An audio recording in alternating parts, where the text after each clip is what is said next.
Quiet on the set. Okay, everybody, quiet on the set. Scene 1, take 10, marker.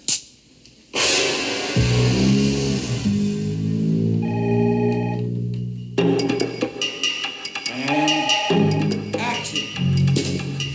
In my humble opinion, one of the best ways to make a memorable piece of art is to make a movie.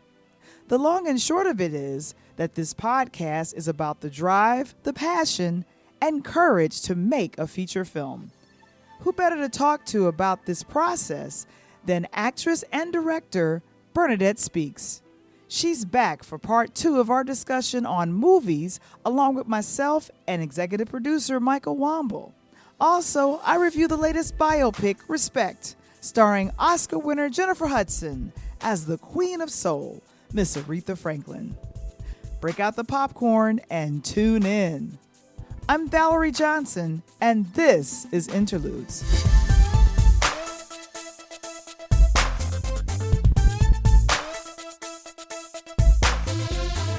Interludes, a pure Lighthouse production.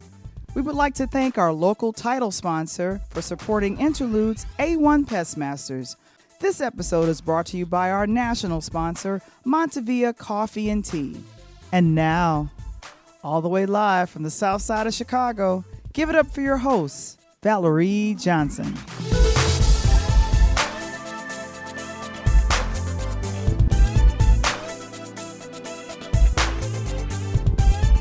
Playback.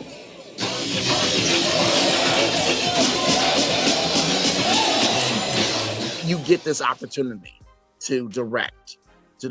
And I know that you have directed recently. What's that been like? Tell us about the process, and especially since it's been during these kind of uncertain times and so many unique challenges. Yeah, absolutely. Honestly, I think you realize at a certain point in your career that, do I just want to be an actor, or do I want to step out there and stretch myself and see what else I can do, especially if I feel like I have an eye for something. Mm-hmm. And I always feel like, well, for me, my journey has been, things have come to me. I think they were always innately in me, but God had a way of kind of going, look at who else you are.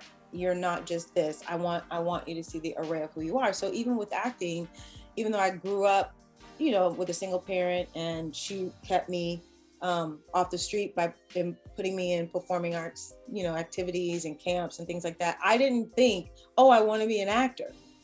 That's not how I grew up.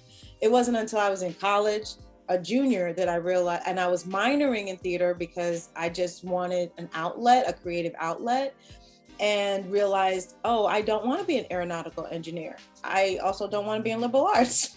What do I want to do?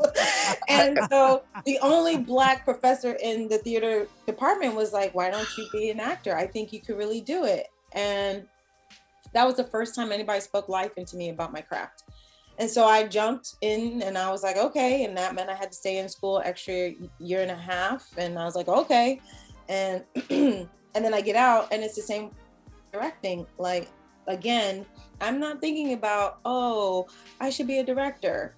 It just came to me, and it came to me through theater, which is my first love and where I did my most training. And it was a play that I was like, wow, this is a play? They were like, yeah. And it didn't really sit with me right away. I was just like, it's kind of boring.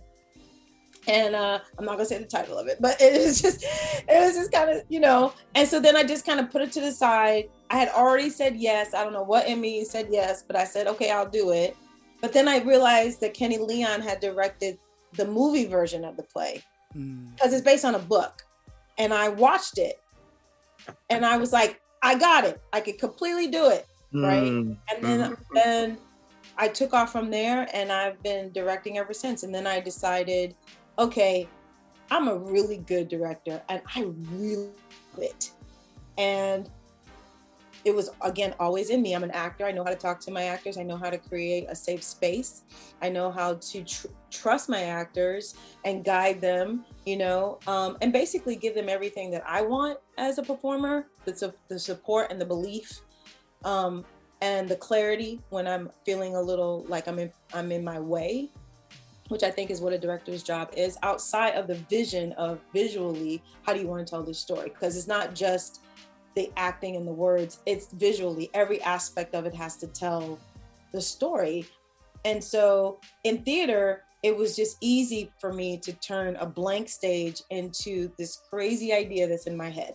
And I can honestly say it's been an eye-opening creative enlightenment, because I never know what I'm doing when I walk in. And I always tell my actors, usually, I don't really know what I'm doing, but you're gonna know when I know. And they're like, oh, okay. And normally God will give it to me in a dream. I'll wake up, I'll be like, that's it. And then I go for broke, and it turns out amazing. And I don't even attribute it to me. I just feel like I take the vision God gives me, I don't question it, and I just go for broke, and it turns out awesome. And then I decided, well, can I do film? Like, is that any different? And of course you get really like, well, I don't know all the terms, and I don't, and I didn't go to USC and UCLA and study filmmaking and blah, blah, blah, blah. Right? And then you start to realize, oh, there's a lot of people out here that didn't study filmmaking. Got it. Right. And they're directing. Okay. And it was a matter of your team, right? So if I can put together a great collaborative team in theater, which I've always been able to do, why can't I do that in film? You're speaking life into both myself and Michael, because we are taking on the enormous task of possibly writing, directing, and producing a feature film. Recently, our last podcast was just talking about what are we going to do, and I know that I wanted to talk to more people that are part of that filmmaking process and what it and that encompasses, and that's why it's so inspiring. Yeah, that's crazy. You all had great chemistry, and like I said, it just Michael, Yeah, it's like, the camaraderie was it was real. Jumped off the screen. And it amazing. It was. I'm telling you, it was like magic. It really was. It wasn't work. We had so much fun. It was not work at all. Yeah.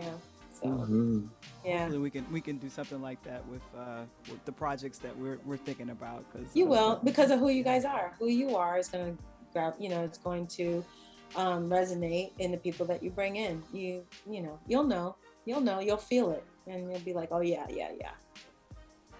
because I'm very quirky, and I know Michael is Michael.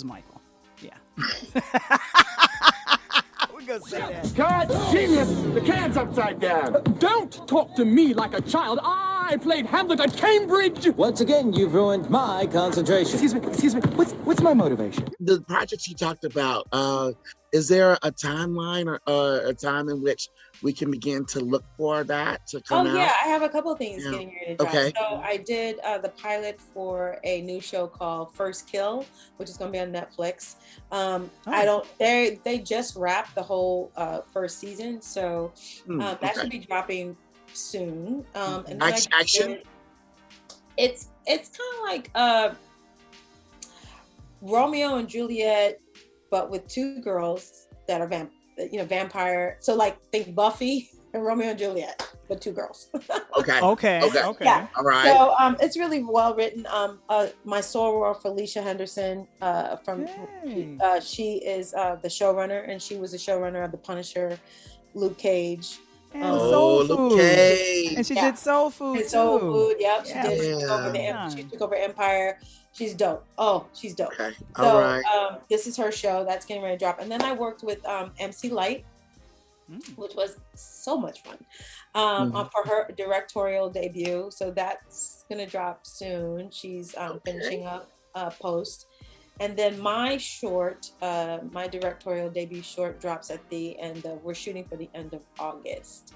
So that'll be all on my social media. And a title? Oh, that's called The Imaginist. The Imaginist. Yeah, Okay. Imaginist. All right. Okay. So you'll see I'll posting and stuff like that. Yeah. All right. Okay. Cool. Wow. Michael, you good? We good? Oh yeah, I mean, I have a ton of questions, but I have respect for time. So I certainly thank you for having this opportunity. You certainly are. You. It's a pleasure, a complete pleasure. And don't let them tease you about going there. You know, we all didn't go to HBCUs. It's okay.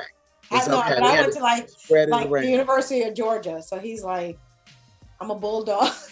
Ugga. All right. I'm a Ugga, you know. And he's what is Norfolk State? They're Knights or something. That's a good question. I wish you guys luck on your feature and what you're doing, and you know, hey, you're not gonna do it till you do it, right? Yeah, exactly. Yeah, we'll be listening. We will be re-listening to this as inspiration to ourselves, big time, because you were teaching earlier. That's what we didn't even want to stop. We're like, let's sit here and listen. I know you're talking about the pitch stack. Is that what you call it? Yeah, the pitch stack. So in this, I mean, people don't go in and do like they did on the movie The Player. Nobody sits there and just does that. They have it all set up visually. Yeah, because you got to think you have a certain amount of time, and everybody doesn't have time to read your script. You know, you definitely have to have a good script. At the end of the day, you need a script, a really good one, right? But your pitch deck is basically to say, hey, here's my idea, which is my log line. This is what it's about. This is the tone of it. These are the characters. These are the comparables of what my show is or what my film is. And this is my wish list of who I want in it, right? So it can be as short as 7 slides, or it could be as long as like 22. It just depends. If you're going in yourselves to pitch, then it doesn't need to be as long because you're there talking about it. Right. I made mine like 20, I think one is 17 and one is like 20 slides because I'm not there and I want to make sure that I answer the questions, you know, kind of like within the deck, so to speak. The questions that would come up for while they're looking at it, right? And then but you don't necessarily have to have your script written if you already know like what it's about, and you can write a synopsis or a 10-page, treatment, or you can do your log line. If you know those things, you don't even have to have the script to pitch it, you know, which is something like I didn't know, but I'm listening. You know what I mean? So it's just, I think you don't know until you know, and it's almost like the beauty of not knowing keeps you from being afraid. You know, you just kind of go do it, and then you learn as you go. And so many people do that, but I think for women, we have a tendency to feel like we have to be perfect because we're not only women, we're Black women, right? And we can't be the mediocre guy that doesn't know what he's doing and still will get a job. Like we can't, you know, like it's really hard for us. And like even with MC Light, this woman has a show. She manages 2 writers who are twins, and they just sold a show. She wants to direct, and people were like, well, can you? You know, so she had to come up with something to show, yes, I know how to direct. And she does. It was beautiful. It was a beautiful experience. And so I'm super stoked and excited for her that she's taking that leap into that arena, you know, and I feel like I'm just, you know, jumping in with the best of them. So, you know, Black girl magic, man. I know. Black man too. Black man magic. That's right. As a director, who do you look to? Who would you like to be, you know, follow in their, maybe not their footsteps, but kind of are inspired by in terms of directing? Oh my gosh. All right. As far as guys go, don't laugh at me, but I love Jon Favreau because I'm a big superhero fanatic. I love the Mandalorian. I just want to be Jon Favreau, but female, right? Okay. And I do love Nisha Green. I love her creativity and the way her mind works. I resonate with her so much. And then I do like Jordan Peele, the way that he does horror and the way he does lighting and storytelling. And So like right now, and then I love, as far as like action, I love Gina Prince Blythewood. I love her because she works from like music and visuals, and that's how I work. So it's kind of like I glean from these people in what I do, but they're like stand out to me because when I'm looking at something, I'm like, oh man. And then I really love Christopher Nolan, the way that he can build suspense, you know, and you can have no words and just be like this. Exactly. On the edge of your seat. Right. I still love Inception. And those are things that I really want to get into. Like I want to do a suspense type movie, and I want to do, you know, I haven't like, and I don't even say I want to find my niche, you know, I don't know yet. So I might have a niche, and then I might be able to do a variety of things. I think as long as I can see it, I know I can do it. And that's how I roll. Like, oh, if I can't see it, then, you know, you need to pass it on to somebody else. But if I can see it where my brain starts ping, ping, ping, like a pinball machine, forget it. I can do it. You know? So find your inner superhero. We can do it. We can do it. Right. We can do it. Yes, that's right. That's right. All right. That's right. So Bernadette Spees has spoken into our filmmaking future, Michael. So we're gonna take it and run with it. I can't wait. I want to have a follow-up conversation about you guys and how far you went and what, you know. I can't wait. I'll interview you. Hey, that can happen. Well, tell me about your journey in the filmmaking business. How did that go? What were the highs? What were the lows? What did you learn? Pitched, and then I got dropped. I did this, I did that. Yeah, okay. And Michael, just talented. Yeah, he's talented. Knock it out the box. Knock it out the box. Right. Right. Knock him out, Rick. Yes. Oh, I'm sorry. This is Valarie Johnson, and this is Interludes. I don't know how. We probably shouldn't even worry about doing that, right, Mike? Don't worry. Don't worry about take care of itself. He'll take care of himself. Take care of himself. It's fine. It's fine. No worries. It's fine.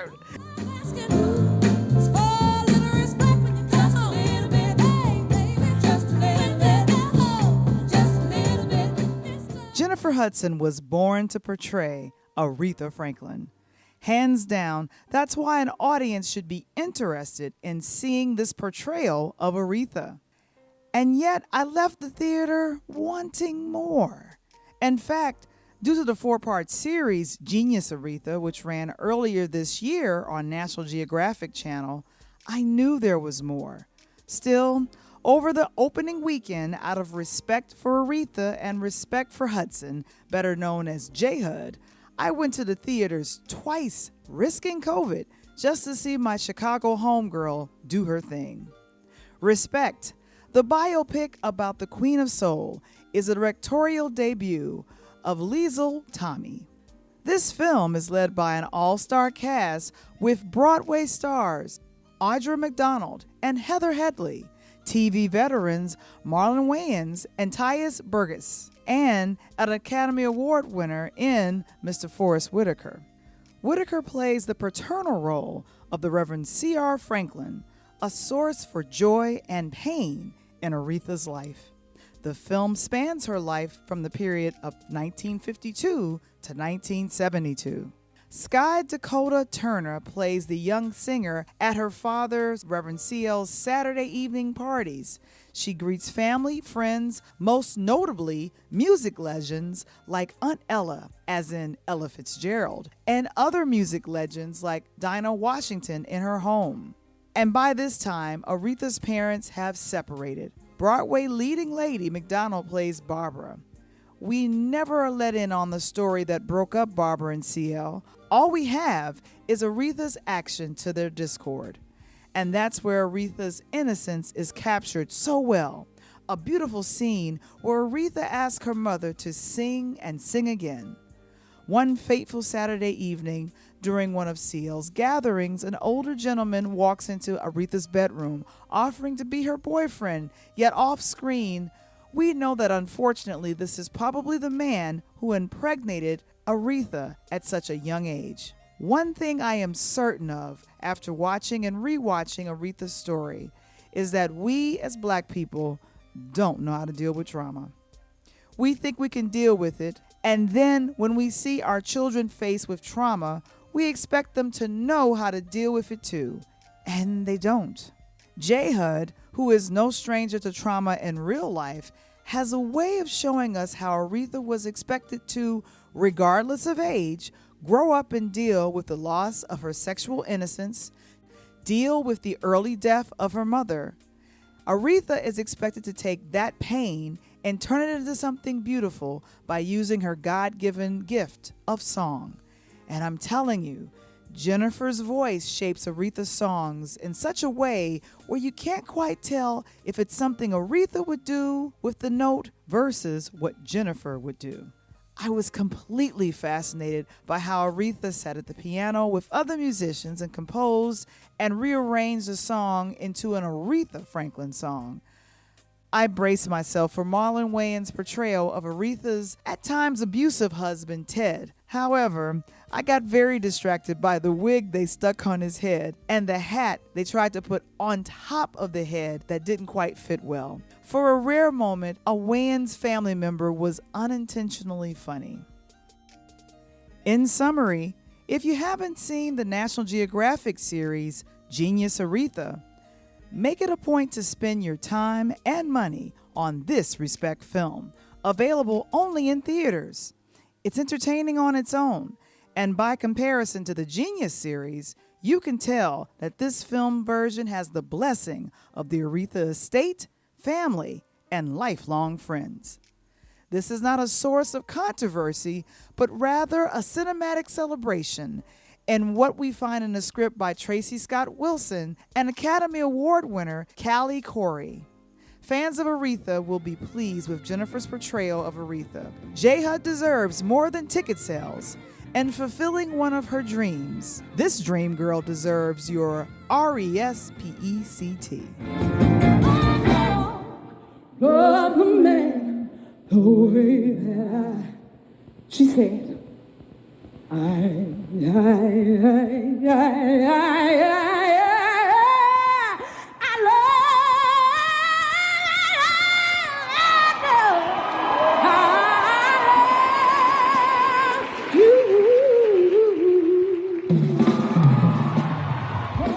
The Interludes family would like to take a moment of silence. We would like to dedicate this episode to the owner and operator since 1979 of our sponsor, A1 Pest Masters, Mr. Isaac Billy Hill. We dedicate this episode lovingly in his memory. Thanks, Uncle.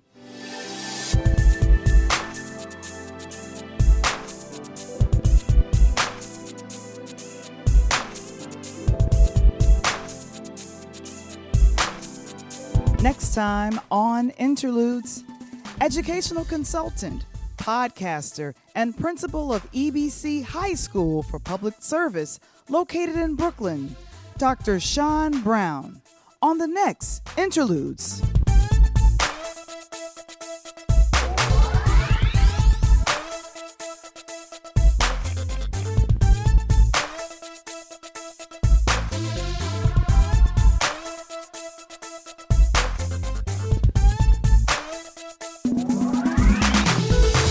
Interludes, original concept by Valarie Johnson, written by Michael Wamble, produced by Valarie Johnson and Michael Wamble. Original intro and outro music produced by Kendall Nesbitt. Interludes, a pure Lighthouse production. Brought to you by our national sponsor, Montevia, the natural weight loss coffee and tea brewed with MTC oil and Ramon seeds. For more information and to purchase Montevia coffee and tea, please visit linktr.ee/Pure Light Media. Our local title sponsor, A1 Pest Masters, for all your exterminating and pest control needs, call A1 Pest Masters at area code 773-365-9962 or visit their website at a1pestmasters.com. When you book your appointment with A1 Pest Masters, tell them that you heard it first on the podcast called Interludes. To subscribe to our YouTube channel, or join our Interludes Facebook group. Visit the website linktr.ee/purelightmedia.com.